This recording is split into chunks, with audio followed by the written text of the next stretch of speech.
Parole entre les mains de Dieu. Dieu Seigneur, parle-moi, je veux t'écouter. Amen, amen. Père éternel, nous te disons merci. Ce temps est pour toi. Parle à ton peuple veut t'écouter. Dispose de ce temps, Seigneur, pour la gloire de ton nom. Nous célébrons la Pentecôte, puisse l'Esprit de Dieu prendre le contrôle de toutes choses.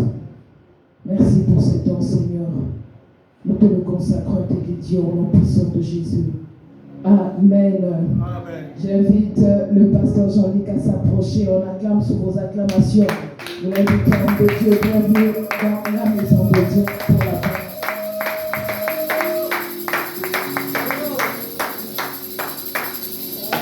Alléluia. Alléluia. Amen. Bougez ça. Tournez-le comme ça. Voilà. Ça va? Ok. Ouais, et je bénis beaucoup le Seigneur. Merci beaucoup, évangéliste. Peut-être ici. Non, je vais régler ici. Ok.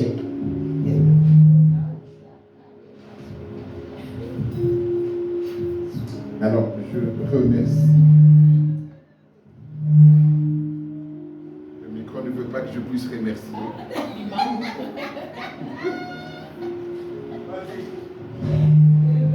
C'est l'option. Ok. Merci beaucoup. Je rends grâce à mon grand frère, le bishop Lémi, qui m'a permis de prendre le micro en ce jour de Pentecôte. C'est un très grand jour. Merci à toute l'Église et merci particulièrement aussi à l'évangéliste Louis qui nous a conduits dans un moment de prière et qui nous a donné un témoignage. Ça fait toujours bien d'être à la restauration des nations. Amen. C'est un temps de restauration que nous allons passer. Alors, nous rendons grâce à Dieu. Je vais juste prier un peu pour recommander ce temps entre les mains de Dieu. On l'a déjà fait. Père, merci pour ta grâce et pour ce temps que tu nous donnes. Nous voulons partager ta parole. Nous voulons, Seigneur, que tu nous parles encore. Et surtout que nous recevons ta vie, la vie de toi, Seigneur. Tu es le véritable Dieu, tu es le grand Dieu. Merci pour ta grâce et pour ta gloire. Merci pour ta bénédiction, Seigneur. Que tout soit pour la gloire de ton nom. Au nom de Jésus, nous avons ainsi prié. Amen. Amen. Alors, aujourd'hui, nous allons parler du Saint-Esprit. Ça va de soi, c'est le jour de Pentecôte. C'est le jour où l'Esprit est descendu sur les disciples qui étaient en prière dans la chambre haute, qui attendaient ce qui était une promesse de Dieu. Et c'est un grand jour parce que c'est au fait la naissance de l'Église. La Pentecôte, c'est la naissance de l'Église et nous savons qu'aujourd'hui, que Dieu va nous parler sur quelque chose de spécial. Peut-être que nous aurons un peu plus de temps à la fin. Je ne sais pas par rapport au temps déjà pour prier. Nous allons quand même prier, prendre du temps de prier pour l'effusion du Saint-Esprit. C'est très important. Alors, je veux parler en ce jour de Pentecôte d'un thème un peu particulier. Le Saint-Esprit est la source, le moyen et la garantie de tout ce que Dieu nous a promis. Amen. Le Saint-Esprit, c'est la source, le moyen et la garantie de tout ce que Dieu nous a promis.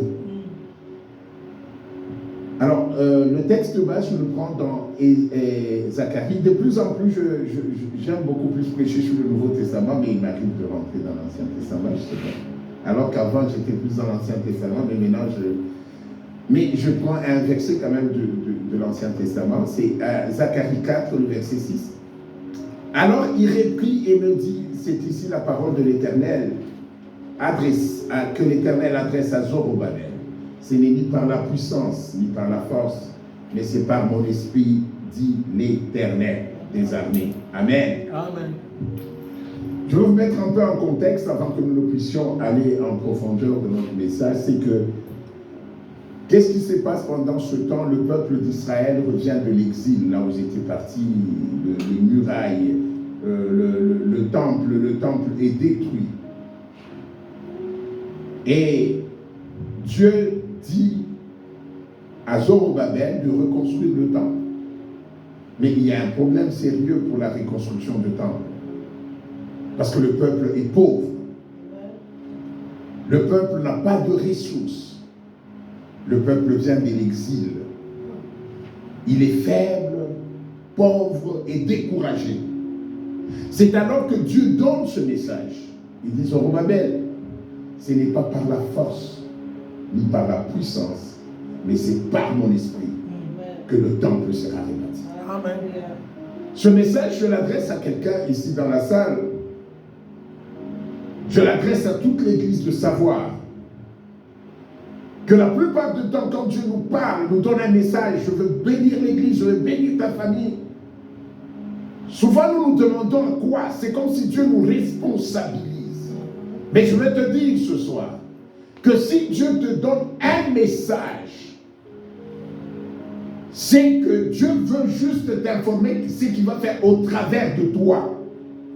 Cela ne dépend ni de ta force, ni de ta puissance, ni de tes ressources. Parce que ça, c'est un peuple qui revient de l'exil. Il est pauvre, il n'a rien. Ils n'ont rien parce qu'ils rentrent de l'exil. Tout est perdu, ils n'ont rien en main. Qu'est-ce que Dieu t'a donné comme message? Restauration de nation. Église de Dieu, qu'est-ce que Dieu t'a demandé de faire? Parfois, Dieu dit, je vais vous rendre grand. Vous commencez à réfléchir. Comment cela va arriver? Vous savez, la question de savoir comment, c'est une question intelligente, mais ce n'est pas une question spirituelle. Amen.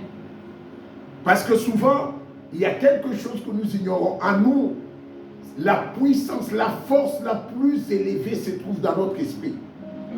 Ce n'est ni dans ton diplôme, ni dans tes talents, ni dans ce que tu sais, mais c'est dans ton esprit.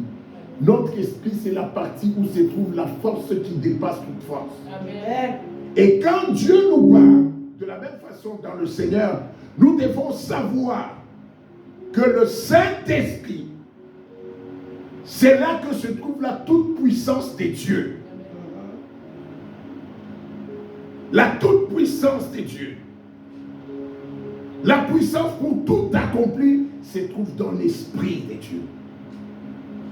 Et c'est pour ça que en Acte 1:8, Dieu dit, vous recevrez une puissance, le Saint-Esprit survenant sur vous. Sans le Saint-Esprit, nous sommes faibles, nous n'avons rien, on ne peut rien faire. Mais avec le Saint-Esprit, nous recevons la puissance qui peut tout accomplir. Amen.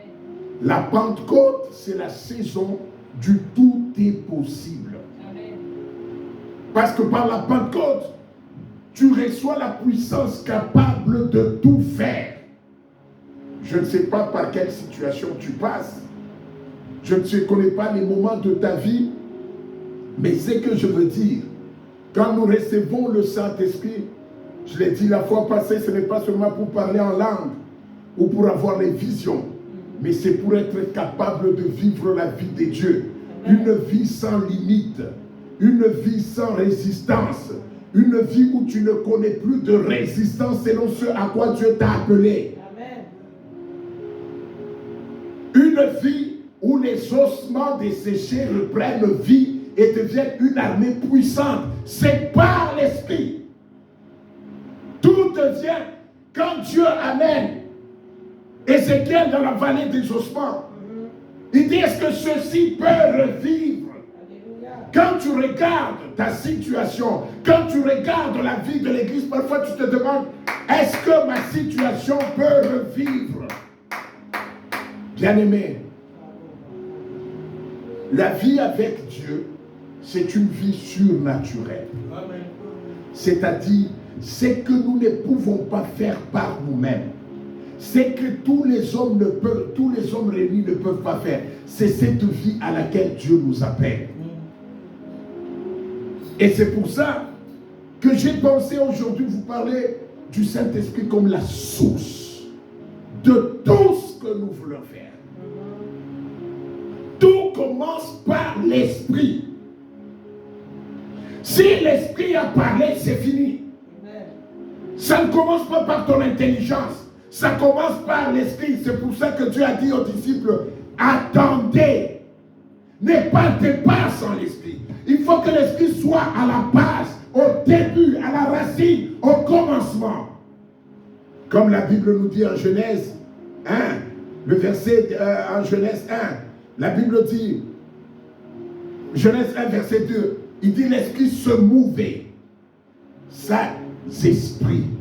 Il n'y a pas de départ, il n'y a pas de début. Le commencement, c'est l'Esprit. Le commencement, c'est l'Esprit. L'Esprit conçoit avant que l'homme ne puisse voir. C'est que l'Esprit n'a pas conçu, l'homme ne le verra jamais. Et c'est que l'Esprit a conçu, même si les années passent, un jour tu le verras. Parce que l'Esprit est éternel. L'Esprit est en dehors du temps. Quand l'Esprit t'a donné un message, écoute, les années peuvent passer. Les années peuvent passer. Mais l'Esprit qui t'a donné le message l'accomplira. Ton problème, c'est de t'assurer que je l'ai eu de l'Esprit. C'est l'Esprit qui met en mouvement. C'est que Dieu décide au ciel de faire. La Bible, dans cette vision d'Ézéchiel, il dit parle aux ossements. Ézéchiel parle, mais c'est l'Esprit qui met en mouvement. Amen. La Pentecôte, c'est le temps où les choses que Dieu a dites, l'Esprit les met en mouvement. Amen. En ce jour, je suis sûr, peut-être toi tu ne le vois pas, tu ne le sens pas, mais dans le rang spirituel, il y a des choses en mouvement. Parce que c'est Dieu qui parle, c'est l'Esprit qui obéit. Amen. Bien-aimé dans le Seigneur, quand Dieu parle, l'Esprit met en mouvement. Amen. Quand c'est l'Esprit qui a conçu, c'est l'Esprit qui dépose l'appel, la conviction et la direction dans tout ce que nous faisons. Amen. Et quand l'Esprit te parle, souvent l'intelligence ne comprend rien. Souvent l'intelligence ne comprend rien. Parce que l'intelligence, il ne comprend que là où il y a des preuves. Mais l'Esprit parle parce qu'il est capable de créer les preuves. Amen. L'intelligence, qu'elle n'a pas vu de preuves, l'intelligence ne s'anime pas. Mais l'Esprit parle parce que l'Esprit est même créateur de preuves. Il n'a pas besoin de preuves parce que c'est lui qui crée tout. L'Esprit est en contact avec le cœur de Dieu. C'est même le cœur de Dieu parce que Dieu est Esprit. Dieu n'a pas, l'Esprit n'a pas besoin que la chose existe. Mais l'Esprit fait exister ce qui n'existe pas. Amen. Bien-aimé, le Saint-Esprit, c'est la source de notre vie. La source de tout ce que nous faisons. Nous voulons commencer les projets, tu as besoin de l'Esprit. Tu veux un travail, tu as besoin de l'Esprit. Je dis aux gens aujourd'hui, ce matin, parfois quand tu écris ton CV, tu es en train de chercher à l'envoyer quelque part. Tu cherches là où il y a tes compétences. Mais quand c'est l'Esprit, tu n'en as même pas besoin de compétences. Tu l'enverras parfois là où tu n'as pas de compétences. On vient te chercher parce que c'est l'Esprit. C'est lui qui marche par l'Esprit. Il ne marche pas par la vue. Amen. Il ne marche pas par la vue. Souvenez-vous de Jésus. On vient lui dire que Lazare est mort.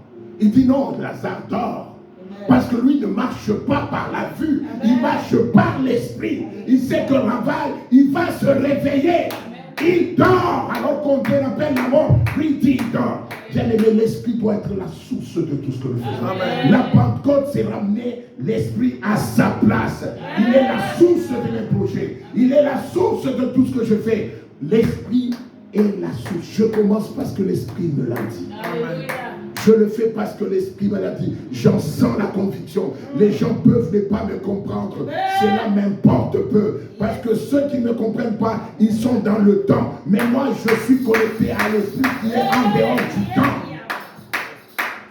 Vous savez, notre problème, c'est que nous ne connaissons même pas le Saint-Esprit. Réellement. Réellement, nous ne le connaissons pas. Nous le chantons. nous l'invitons, mais nous ne le connaissons pas. Quand tu connais que l'Esprit Saint dont on parle, c'est l'Esprit des dieux. C'est l'Esprit des dieux. J'ai dit aux jeunes le matin, dans l'intercession, je leur ai dit, au fait, toutes nos prières, ça devait être Saint-Esprit, conduis-moi. Je n'ai même pas besoin de donner la liste de mes problèmes à Dieu. Parce que la Bible dit, Christ a dit, le Père sait que vous en avez besoin. Mais j'ai besoin de donner mon cœur au Saint-Esprit, de le permettre d'agir. L'Esprit de Dieu est la source. Au commencement, il s'est mouvé à la surface des eaux. C'est lui qui a été à la conception de Jésus-Christ. Il a été engendré par l'Esprit. Le Saint-Esprit. La Pentecôte s'est ramenée. Que l'Esprit soit la source. L'Église d'aujourd'hui, nous devons apprendre à ramener le Saint-Esprit à la source.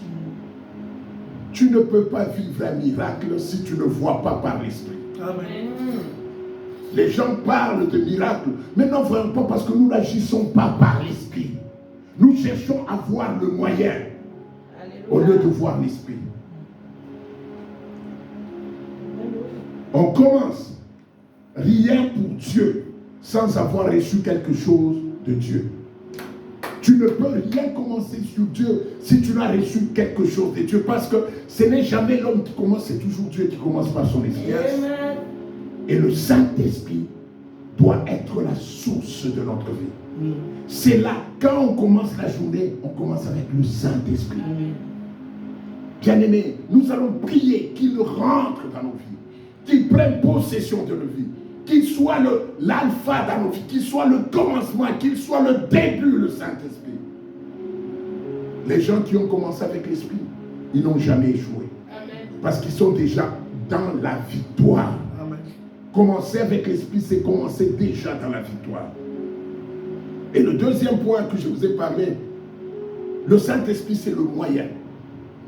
Et là, je vais essayer d'élaborer, de prendre les 2 points. Je vais chevaucher entre les 2 points. C'est le moyen même. La grande question qui bloque la foi de l'homme, c'est comment cela se fera-t-il? Amen. Amen. Si Dieu, aujourd'hui, il dit aujourd'hui à notre père, à notre bishop, il dit, tu vas bâtir la première méga church à Montréal.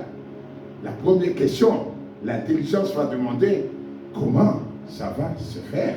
Amen. Amen. On va se regarder dans l'église.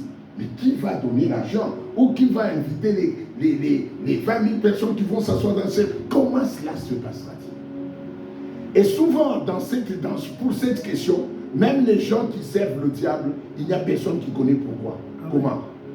Tu vas voir, tu vas faire le fétiche. Lui va te dire, quand tu te laves avec cette eau, les clients viendront. Mais ne te dira jamais comment est-ce que les clients viendront. Qui va les inviter? Qui va les appeler? Toi, tu vas te laver seulement avec l'eau là. Et puis tu te tiens à la boutique. Tu ne demandes pas comment, d'où viendront les clients. Et tu vois les clients venir parce que c'est dans le monde des esprits que cela est opéré. Mais pour Dieu, nous posons la même question. Ouais. Il y a une fille qui se garde toute sa vie. Elle se met à part de Dieu. Et un jour, elle est fiancée. Elle espère un mariage glorieux.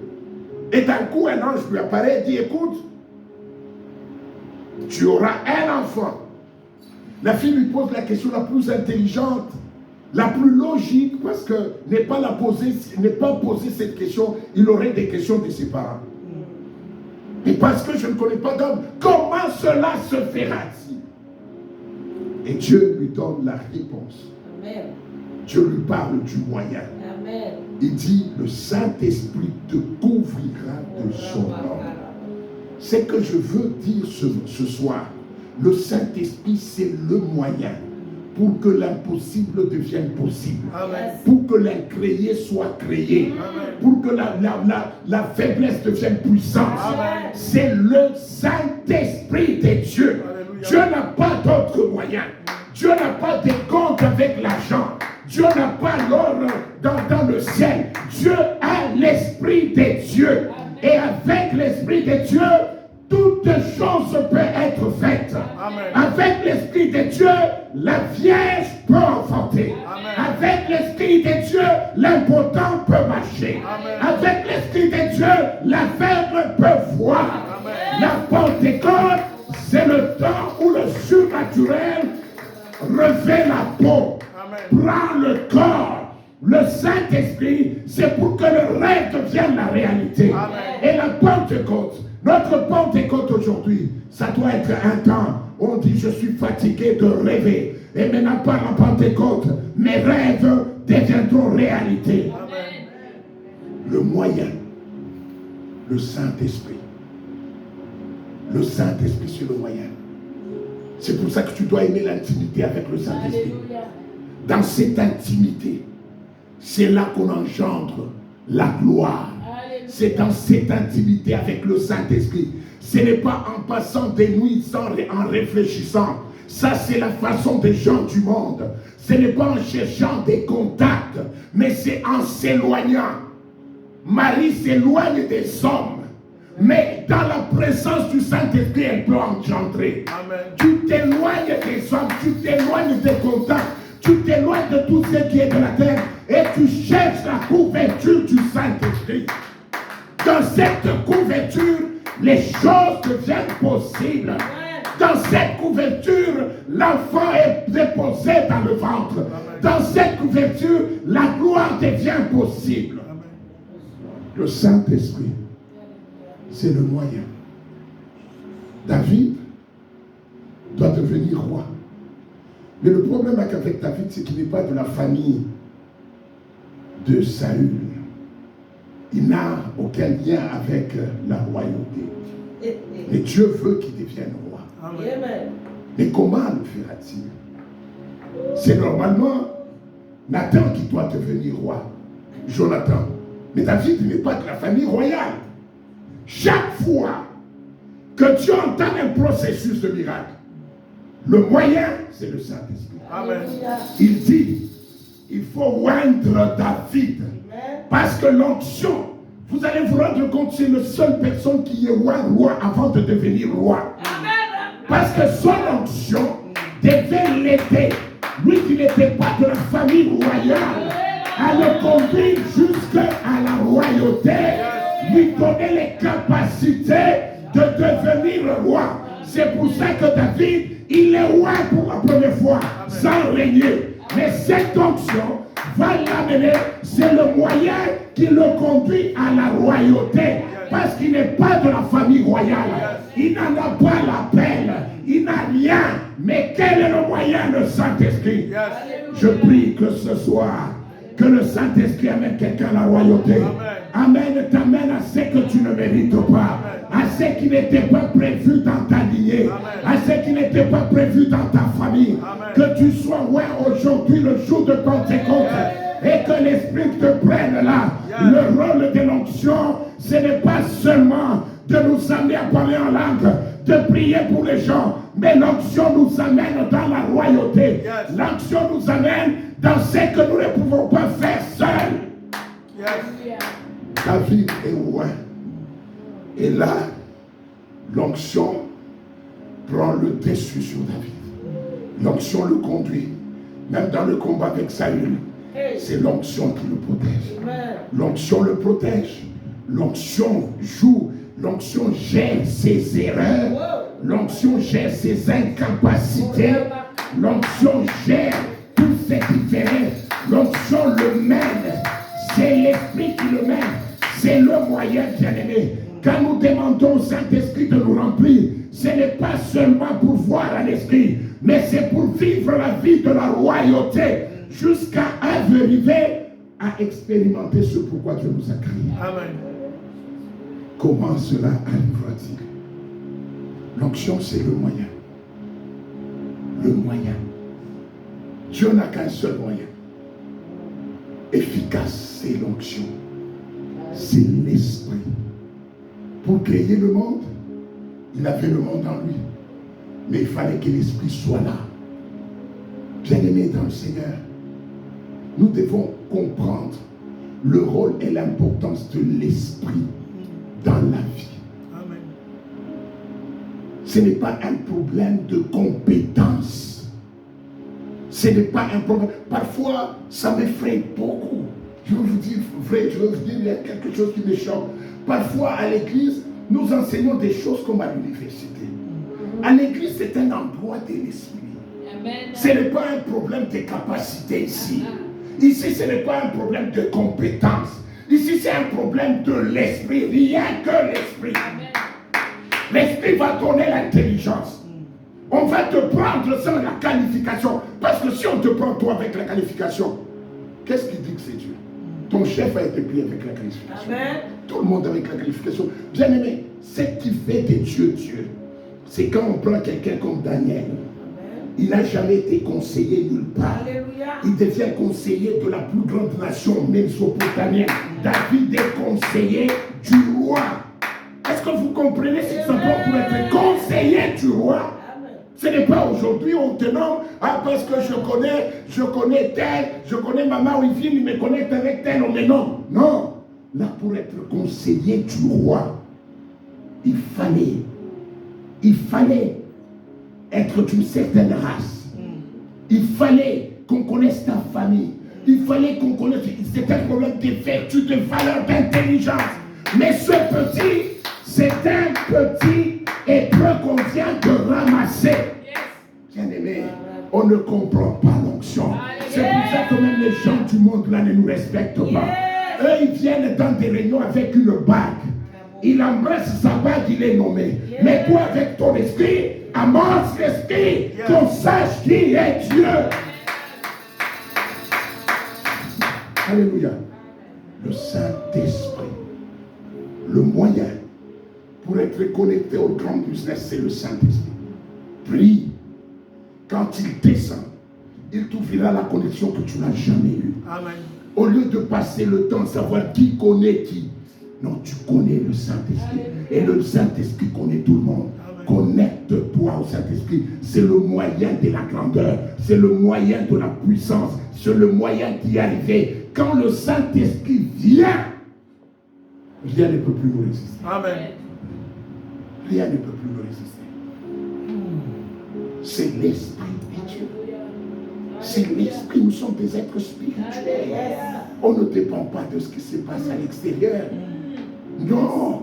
Tel que nous sommes ici, nous devions être rassemblés comme ça. Nous sortons avec des décrets dans notre vie. Comment quand les sorciers se réunissent à Montréal, ils bougent la vie, mais pas les saints. Parce que nous ne comprenons pas que nous sommes des êtres spirituels. C'est que nous pouvons changer la matière. Nous pouvons changer la loi. Bishop, on peut prier à l'esprit, on dit Seigneur, nous voulons bâtir ici un temple.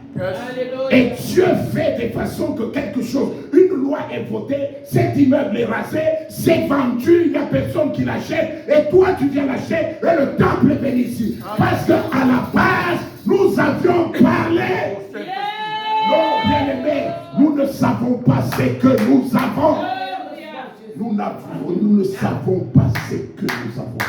Nous avons l'Esprit qui connaît l'éternité. Dans l'Ancien Testament, là il y a un prophète qui dit le Nil va sécher. C'est des années avant. Maintenant on dit que le débit du fleuve Nil commence à diminuer, commence à sécher. L'esprit, tu peux parler des choses et ça reste comme un grain dans la terre. Amen. Tu parles, mais le temps est en train de venir. Parce que l'esprit, c'est le moyen de changer. Bien-aimé, si tu peux utiliser ton esprit plus que ton intelligence, tu seras une personne du miracle. Alléluia. Le Saint-Esprit, c'est le moyen. C'est le moyen. Parler au Saint-Esprit, c'est le moyen. Tu passes quelque part, tu dis, par l'Esprit de Dieu, je sens que je veux avoir telle chose. Amen. Par l'Esprit de Dieu, tu le possèdes. Et quand tu le possèdes par ton esprit, au début, le plus grand combat, qu'on dit, le combat de l'esprit, c'est quoi? C'est que l'intelligence te dira, non, c'est pas vrai ce que tu dis, c'est pas vrai ce que tu dis. C'est là où la répétition va aider ton intelligence. Parce que ce qui est répété, l'intelligence le prend pour vrai. C'est pour ça qu'on dit que la répétition, c'est la mère de la science. Plus tu répètes quelque chose, plus ça devient vrai. C'est qu'on entend souvent, on présume que c'est vrai. Et quand tu répètes, ton intelligence accepte l'intelligence et l'esprit s'aligne, le miracle est là. Amen. Le moyen, le Saint-Esprit. Nous avons le moyen extraordinaire. Yes. Un moyen extraordinaire. Un moyen extraordinaire. Que les hommes de Dieu, que nous puissions nous réveiller, que les chrétiens, que nous puissions nous réveiller. Que nous puissions nous réveiller. Ça fait 30 ans que tu es chrétien. Je veux vous demander, est-ce que vous le connaissez? Quelqu'un, s'il est sorcier depuis 30 ans, il entre dans ta maison. Depuis ce jour-là, tu ne dors pas. Ouais.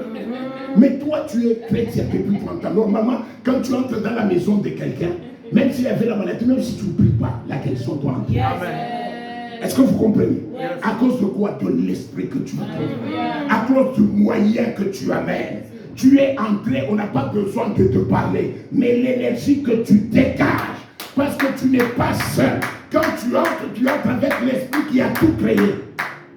Alléluia. Amen. Attendez, il y a quelque chose. Amen, amen, amen. Vous savez que Dieu est plein. Yes, amen. Dieu ne vient jamais à nous en partie. Même quand nous prions la plénitude, parce que nous pensons que maintenant Dieu a diminué. Notre Dieu est toujours plein. S'il diminue, c'est-à-dire qu'il devient comme un homme. Partout où il est toujours dans la plénitude. Alléluia. Il est toujours plein, il est toujours puissant, il est toujours comme il est. Il ne change jamais. Le problème, c'est notre perception de Dieu. Amen. Le Saint-Esprit, il dit, tu seras couvert. Le Saint-Esprit t'est couvert. Bien-aimé, je ne sais pas ce que tu attends. Je ne sais pas ce que tu attends. Mais ce que je veux te dire, la Pentecôte, c'est Dieu qui nous donne les moyens divins. Dieu ne te donne pas les moyens humains, mais il te donne les moyens divins pour un problème humain. C'est-à-dire, tu es dans l'avantage. Tu n'es pas comme les autres humains, tu es dans l'avantage. Parce que tu as un moyen divin pour résoudre les problèmes humains. Le Saint-Esprit, c'est un moyen. C'est un moyen. Il ne dépend pas de la compétence. Il ne dépend pas des talents. Il ne dépend pas des études que j'ai faites.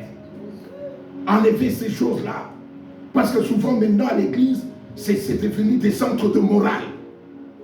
On parle aux enfants à l'église comme un père parlerait à ses enfants. Il faut faire ça. Non, à l'église ici, le message c'est cherchons l'esprit. Nous sommes là pour l'esprit. L'esprit nous conduira sur ce que nous avons. Nous sommes dans cette affaire pour l'esprit.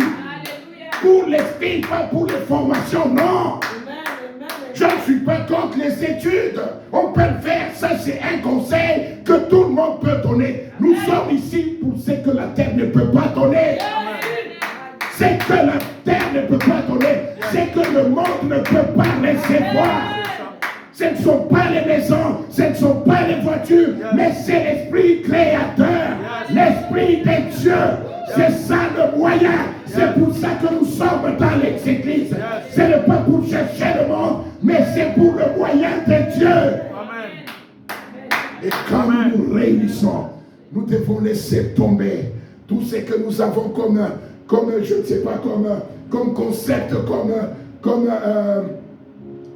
on se voit tellement petit parce qu'on se compare. Bien aimé, nous avons ce qui est incomparable. L'église, c'est l'endroit de l'esprit. Amen. C'est l'endroit de l'esprit. Yes. C'est comme si tu vas chez un marabout et le marabout te dit écoute, il faut que tu commences à répéter les leçons. Non, marabout, c'est pas pour ça que je t'ai vu. Moi, je veux réussir l'examen. C'est tout ce que je veux. Ici, ce que nous voulons, c'est l'esprit. C'est l'esprit. David n'avait pas été à la formation militaire, mais c'était un grand guerrier. Parce que c'est l'esprit. Vous comprenez? Ces choses, ce sont les choses de l'esprit. Israël était esclave. Il a marché dans le désert. Dieu a dit, il n'avait pas d'armes. Dieu leur a donné la victoire. Ne nous amenez pas la sagesse du monde, parce que à défaut de nous amener l'esprit, vous savez, là où nous cherchons des stratégies, c'est parce qu'il n'y a pas l'esprit du sang. C'est parce qu'il n'y a pas l'esprit. Là où il y a l'esprit, même les stratégies n'ont pas de place. Même l'esprit de ne pas déplacer. Je vous dis, si une personne entre ici, il n'a pas de jambe, et le bishop prie, la jambe pousse, vous savez, vous allez commencer l'adoration sans qu'on vous pousse. Amen. Parce que quand tu es impacté par ce qui est surnaturel, ça défonce le naturel. Je vais vous donner un exemple. Il y a beaucoup de militaires américains qui vont en Afghanistan à la guerre. Quand ils rentrent, ils ne sont plus normaux. Parce qu'ils ont vu ce qui est paranormal. Amen. Quand tu vois la tête d'une personne explosée par les balles, ton intelligence ne capte pas. Yes. Quand tu vois quelqu'un mourir ici demain, toi, tu n'es plus normal. De la Yes. même façon, quand tu vois le miracle de Dieu, tu deviens normal. Tu parleras de Dieu n'importe où. Parce que tu as vu ce qui est paranormal. Tu as vu ce qui n'est pas de ce monde. Le problème, c'est que tu n'as pas de témoignage. Nous parlons des témoignages des autres. Nous n'en avons jamais vu de nos propres yeux. Yes. Come on. Hey. Si tu vois, j'ai demandé à l'église, ce matin, j'ai dit, qui de vous a déjà vu un aveugle voir? Tout le monde dit, les aveugles verront. J'ai dit, si tu vois un aveugle ici qui vient, un vrai aveugle, il voit, papa, tu sors de l'église, tu deviens fou. Yes. Tu vas dire que mon problème là est petit. Le Dieu qui a donné les vues à l'aveugle est capable de résoudre. Amen. Notre problème, c'est que nos miracles sont dans la bouche. Ouais. On ne les voit pas. Il y a des gens qui entendent seulement hôtel américain. Hôtel américain, comme si tu es américain. Dieu est esprit. Amen. Amen. Oh. La Pentecôte, Yes. nous devons nous révolter. Les miracles nous appartiennent. Nous sommes de la race de gens de miracles. Alléluia. Nous ne dépendons de rien. Le moyen est donné, le Saint-Esprit. Ah, je vois que le temps commence à pousser, il faut que j'arrête. Oh, voilà. Moi, je termine. Alléluia. Il faut que je termine sans terminer. Le moyen. Je vous exhorte, bien-aimés dans le Seigneur, et changeons notre façon de voir. Alléluia. Nous sommes dans le domaine de l'esprit. Nous sommes dans le domaine de l'esprit. Yes. Nous sommes dans le domaine de l'esprit. Yes. Ici, tout doit être spirituel. Amen. On doit parler comme des fous. C'est pour ça qu'on dit la foi, c'est une folie. Il n'y a pas de logique. Et je veux vous dire, Dieu est illogique. Amen. Pourquoi? Parce que si Dieu était logique, la logique, c'est ce qui se soumet au système du monde. C'est ce qu'on appelle logique. Tu arrives au feu rouge, tu dois t'arrêter. C'est ça le système. On va dire, ça c'est un homme logique. Et Dieu ne peut pas être logique. Parce que sinon, Dieu serait soumis au système du monde. Amen. Tout ce que Dieu fait va à l'encontre de ce que le monde connaît. Une vierge qui enfante, il n'y a pas d'explication. Yes. Come on. Vous comprenez? Amen. Un peuple esclave qui est libéré pour devenir le peuple le plus puissant. Il n'y a pas d'explication. Amen. La Pentecôte, c'est Dieu qui nous donne le moyen pour une vie surnaturelle. Cessez de passer le temps à prier. Oh Seigneur, tel problème, tel problème. Dieu les connaît. Cherche l'esprit. Amen. Cherche l'esprit. Tu ne parleras pas, mais le problème fuira devant toi. Amen. Le problème va sentir que celui qui avance, non, il est une autre race. On ne peut pas le toucher. Les sorciers fuiront. Cherche l'esprit et aie la confiance en Dieu. Amen. Aie la confiance en Dieu. Ce sont les choses de l'esprit. Lève-toi parfois la nuit. Parle comme un fou. Je suis enfant de Dieu. Je suis béni. Alléluia. Je vois ma gloire. Merci Seigneur. Parce que j'entre dans cette gloire. Parle comme un fou. Parle par l'esprit. Vois par l'esprit. Marche dans ta maison. Au point que si les enfants t'entendent, ils disent, qu'est-ce qui se passe avec papa ou maman? Ils commencent à être fous. Oui, parle. Parce que les choses de l'esprit, c'est la folie pour les gens de la chair. Continue. Si tu n'es pas fou, selon le monde, donc tu n'es pas encore dans la foi. Amen. Tu n'es pas encore dans la foi. Tant que les gens du monde te comprennent, tu es comme eux. Amen. Il faut qu'ils se disent, qu'est-ce qui se passe? Tu dis, j'ai reçu un autre esprit. Je ne vois pas comme vous. Yes. Je ne vois pas comme vous. J'ai reçu un autre moyen. Je ne dépends pas de ce que vous dépendez. Quand vous lisez votre Bible, la Bible dit que Dieu exauce nos prières selon la richesse, selon Si je vais interpréter, ça veut dire selon ses ressources à lui. C'est-à-dire quand tu pries, Dieu ne vient pas voir, il dit non, ma servante Louivine, elle connaît le français, elle connaît les mathématiques, je vais lui donner en fonction de ça. Non, non. Dieu, lui, il te donne en fonction de sa connaissance à lui du français. Amen. C'est ce que ça veut dire. Il te donne encore en fonction de son compte. Si lui, il a un compte bancaire, de son compte bancaire, il résout ton problème, pas en fonction de ton travail, mais en fonction de sa richesse. Est-ce que vous comprenez ça? Yes. Le Saint-Esprit, c'est le moyen. On doit le chercher. On doit accepter la plénitude du Saint-Esprit. Et pour terminer, j'allais finir par dire le Saint-Esprit, c'est l'assurance. Pourquoi l'assurance? Parce que le Saint-Esprit, c'est un esprit éternel. Ce qu'il a dit, au fait, il l'a déjà fait. Amen. Parce que quand il commence, parce qu'il est éternel, il demeure le même inchangé, il ne changera jamais. Et ce qu'il fait arrive toujours au résultat. Amen. Yes. Le Saint-Esprit, c'est notre assurance. Yes. Pourquoi tu es sûr d'être dans ton projet? Parce que j'ai le Saint-Esprit. Amen. C'est mon assurance. C'est mon assurance. Il ne faillira jamais. Il ne changera jamais. Yes. Personne ne pourra jamais le ravir. C'est l'Esprit de Dieu. Amen. Bien aimé, c'est pour ça qu'on dit que Dieu n'est pas un homme pour mentir. Avant, je disais, mais donc, c'est le fait de ne pas être homme qui fait qu'il ne mente pas, quoi que ce soit. Mais quand tu comprends aussi ce verset autrement, comme je l'ai compris, pourquoi Dieu ne peut pas mentir? Parce que quand Dieu parle, il crée. Yes. Donc s'il dit, je veux mentir, que le bishop est le premier ministre du Canada.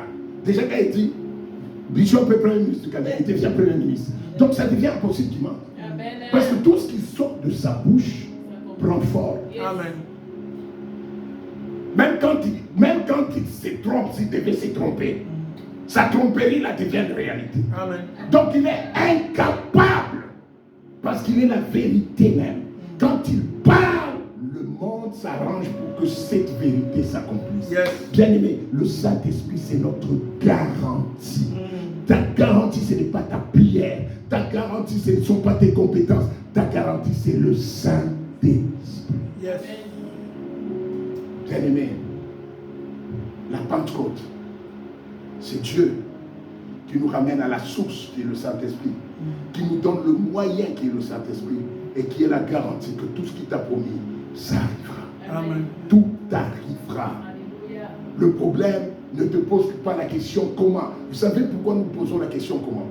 Parce que l'homme aime contrôler. Amen. Isabelle. Quand je dis, est-ce que, dis-moi comment tu vas faire ça? C'est pour que je puisse contrôler le processus. Or, Dieu, ce qu'il ne veut pas, il ne veut pas être contrôlé. Il veut qu'on lui fasse confiance. Parlant de la confiance, vous savez, quand il était dans le jardin d'Éden, parce que c'est le plus grand combat de l'univers entre l'homme et le diable, c'est dans le jardin. Vous savez ce que le diable a fait? Il n'a pas amené les esprits de sorcellerie, les esprits familiers, les esprits. Il a amené une petite question de confiance. Est-ce que Dieu a-t-il réellement dit? Parce que le diable savait que si je bouge la confiance, c'est fini. L'homme est perdu. Amen. Et souvent, fais attention, parce que cette même confiance, le diable, ton intelligence va te poser. Est-ce que tu penses que tu seras guéri? Et quand souvent le diable te pose cette question, aux informations, tu vas même entendre, on te dit, oh, l'année passée, il y a eu 100 000 personnes qui sont mortes de cancer au Canada. Et pendant ce temps-là, le diable te pose la question, est-ce que tu penses que tu guériras? Tu vois? Une question logique, une question sensée. Le diable est dans ce qui est sensé et logique. Et là, tu dis non. Ça devient compliqué. Pasteur, prier seulement, je ne sais pas. Peut-être Dieu me prépare seulement à partir. Parce que le diable, faites attention à la pensée qui entre dans ta tête.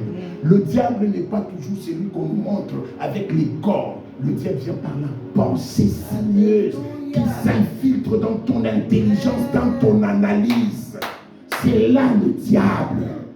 c'est là le diable, cette pensée qui vient te dire, ça n'ira pas. Tu vois le Canada, les choses deviennent compliquées. Et toi-même, tu dis oui.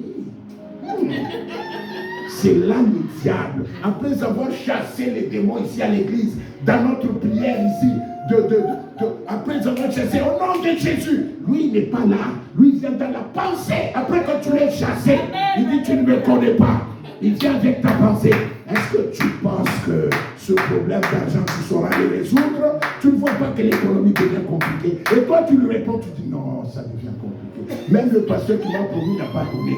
Tu vois, tu l'as chassé sans savoir qui il est. Il vient par briser la petite confiance. Amen. C'est là que Dieu est. Le Saint-Esprit, c'est la source, le moyen et l'assurance. Même quand tu ne connais pas, le moyen c'est à Dieu, c'est l'Esprit supérieur. Je n'ai pas besoin de savoir comment tu le feras, Seigneur, je n'en ai pas besoin. C'est comme cet enfant qui vient le matin te dit, papa achète-moi un avion. Tu vas lui dire oui. Il ne va pas te dire, mais tu n'as pas encore construit l'aéroport. Tu lui dis le soir, je t'amène l'avion. Il croit. Parce que pour lui, le moyen c'est toi. Le moyen c'est l'Esprit. Ne te pose pas les questions de comment ça arrivera. Comment ceci se passera? Ça, c'est le domaine de l'Esprit. Le Saint-Esprit, c'est notre moyen. Amen. Je veux terminer en disant, tu arriveras à ta gloire. Amen. Je veux terminer en disant, tu seras guéri. Amen. Je veux terminer en disant, ta famille sera bénie. Amen. Même si maintenant tu ne vois rien, même si tu ne sais pas comment ça arrivera, ça se fera par l'Esprit. Je veux te dire que tu as habité dans la gloire. Amen. Tu vas vivre la gloire. Tu vas vivre la paix. Même au milieu de tes séries, cela arrivera. Parce que ce ne dépend pas de toi, mais tout dépend de Dieu. Nous allons lever nos mains. Nous allons prier, bien-aimés. Nous allons demander au Saint-Esprit de nous remplir de prière. Élevons le voix et parlons. Élevons le voix et parlons l'Esprit de